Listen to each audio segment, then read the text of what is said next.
Miq të dashur, u rikthyem sërish në studio dhe tani më është koha të realizojmë bisedën që kam paralajmëruar e që ka të bëjë me ditën ndërkombëtare të familjes. Asambleja e Përgjithshme e OKB-s me 15 maj e shpalli këtë ditë dhe në mënyrë do të thotë qëllimi ishte që të rrisë ndërgjegjësimin për problemet dhe çështjet e familjes dhe po ashtu për të ndihmuar ato që të fitojnë një rol të rëndësishëm në politikat e shteteve anëtare. Në këtë ditë ne ndalemi pak te një çështje shumë thelbësore këtu në Kosovë, ndalemi te planifikimi familjar. Këto i flasim me sociologë dhe po ashtu edhe me një nan, edhe flasim pak më shumë do të thotë në lidhje me atë se sa është e rëndësishme të kemi planifikim familjar në Kosovë dhe realisht sa praktikohet kjo gjë.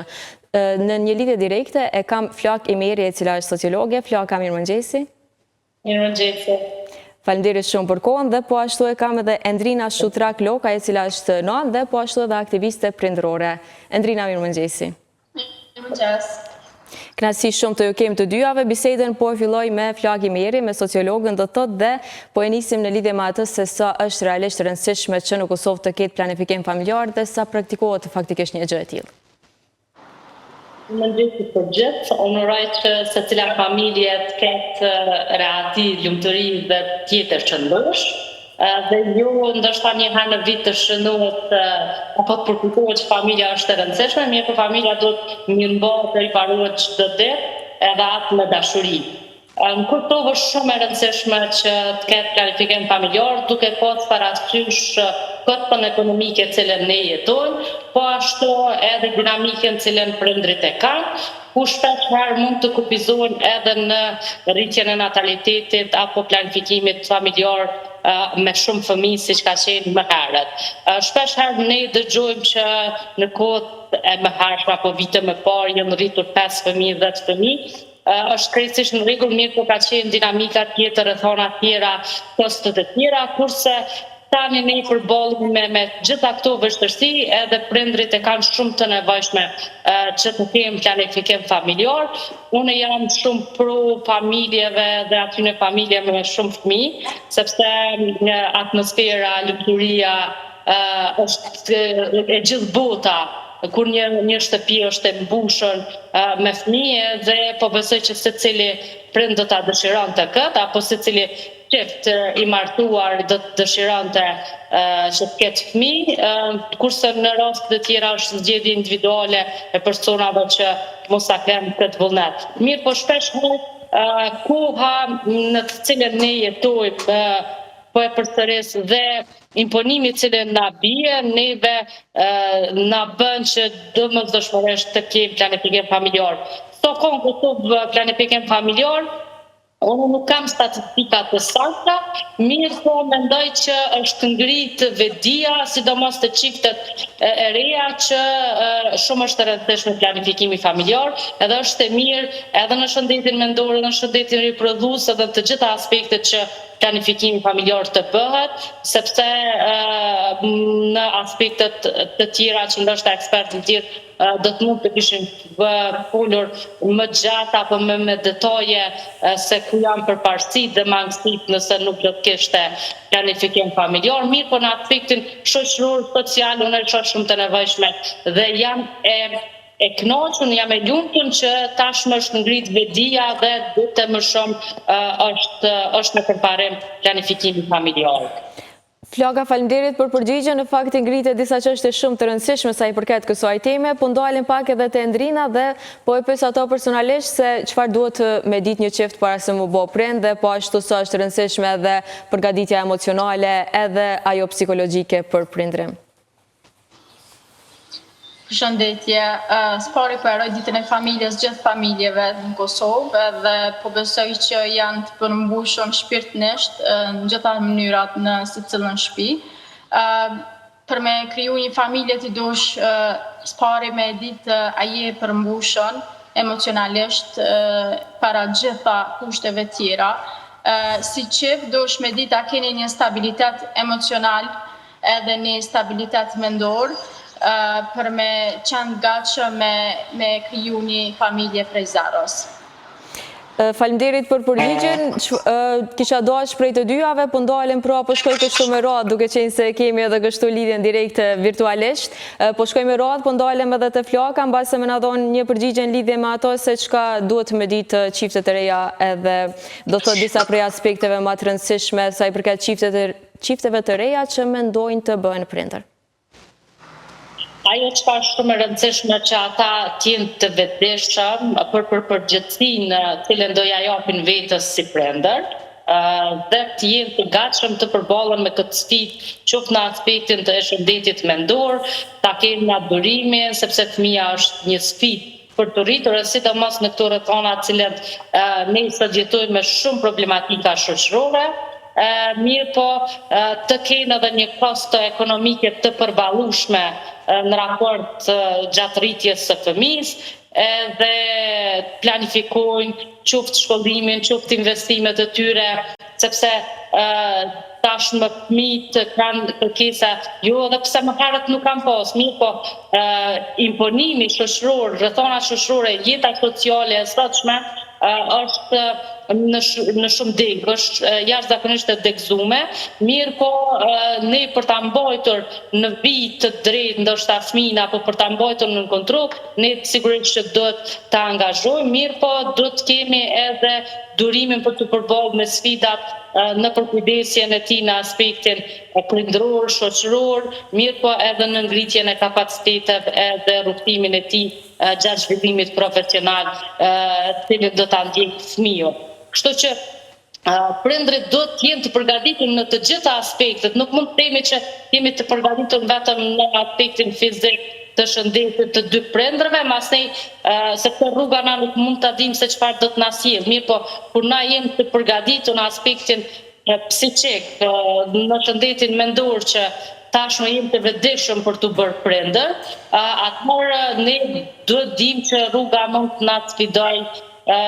me shumë gjona, cilat ne nuk mund t'i planifikojmë, mirë po është shumë e rëndësishme që t'ia dalin sfidat. Ndrita shumë mirë tha që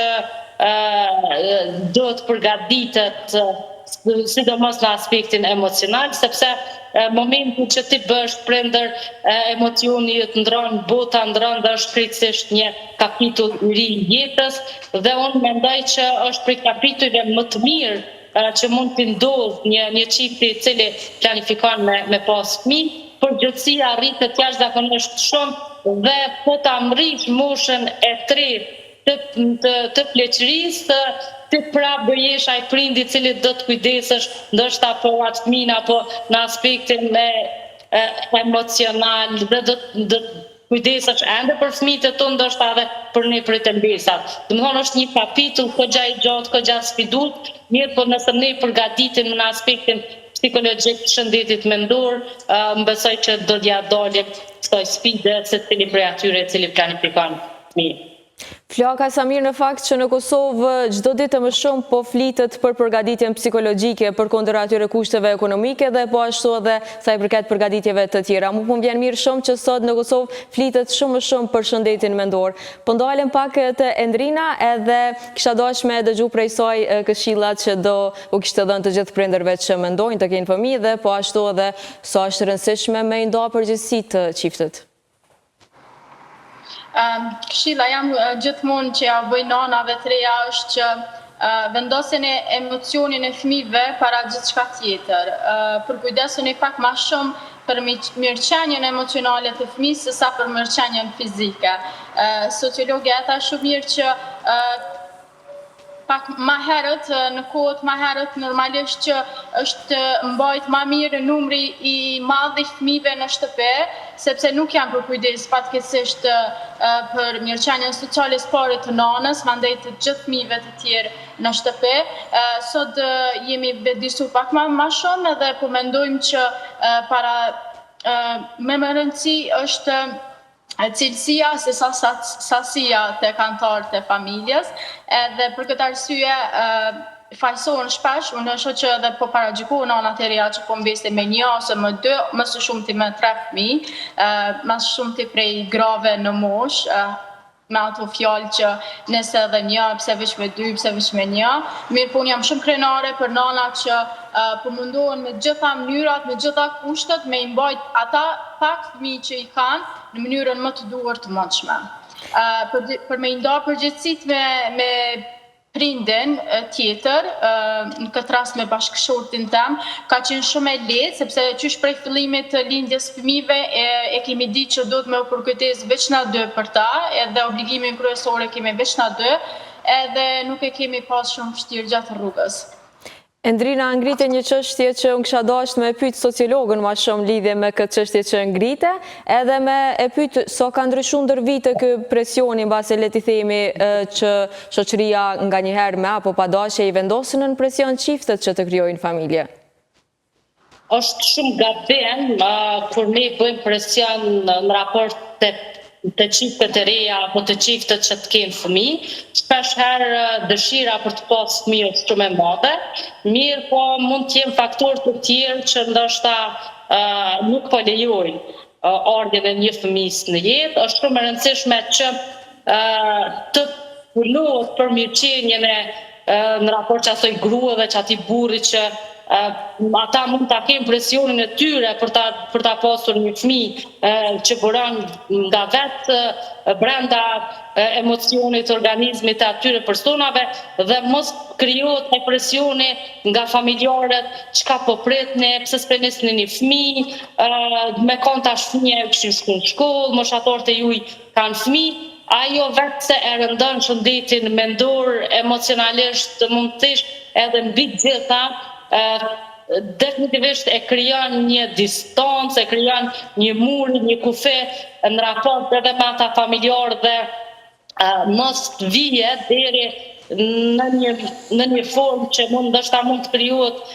s'po quaj urrëtie, mirë po një farë neverie që ti të takosh apo të bisedosh me ata familjarë, sepse din që gjithë muhabeti ka mu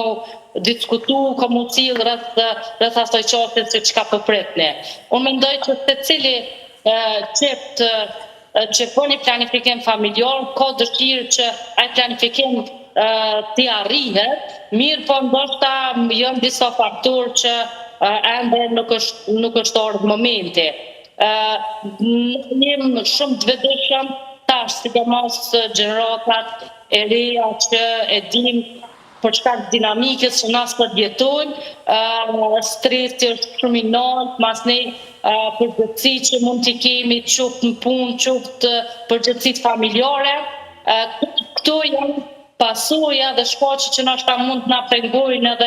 edhe në këtë rrugtim. Kështu që duhet respektohet qetësia edhe emocioni gjithë secilit dhe t'i krijohet një komfort zonë që ndoshta shpesh herë ty një fjalë mirë që unë e përdori shpesh, Zoti ka për të gjithë, edhe unë mendoj që duhet m'ia lënë kohës, duhet m'ia lënë një qenjes mirë që ata prind më përgatit dhe mos kenë ngarkesa, sepse mund ta kenë vetë ngarkesën, ndoshta pse nuk po mund të me realizu një shtazani apo për me realizu që një fëmijë të vijë në jetë. Kështu që respektoni akupit, respektoni qetësinë,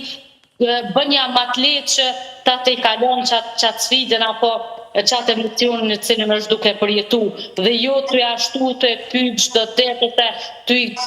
don alternativa, provoje këtë, shko te ky mjek, shko te këtu, provoje këtë metodë. Nëna tona kanë përdorur këtë, organizmat nuk janë të njëjtë, gjendja emocionale se cilit person nuk është e njëjtë. Kështu që është një çështje shumë e ndihshme, mos krijoni kupe dhe ndoshta negëri në raport me çiftet e reja që dëshirojnë të bëhen prindër, duke i aftuar ngarkesën, stresin,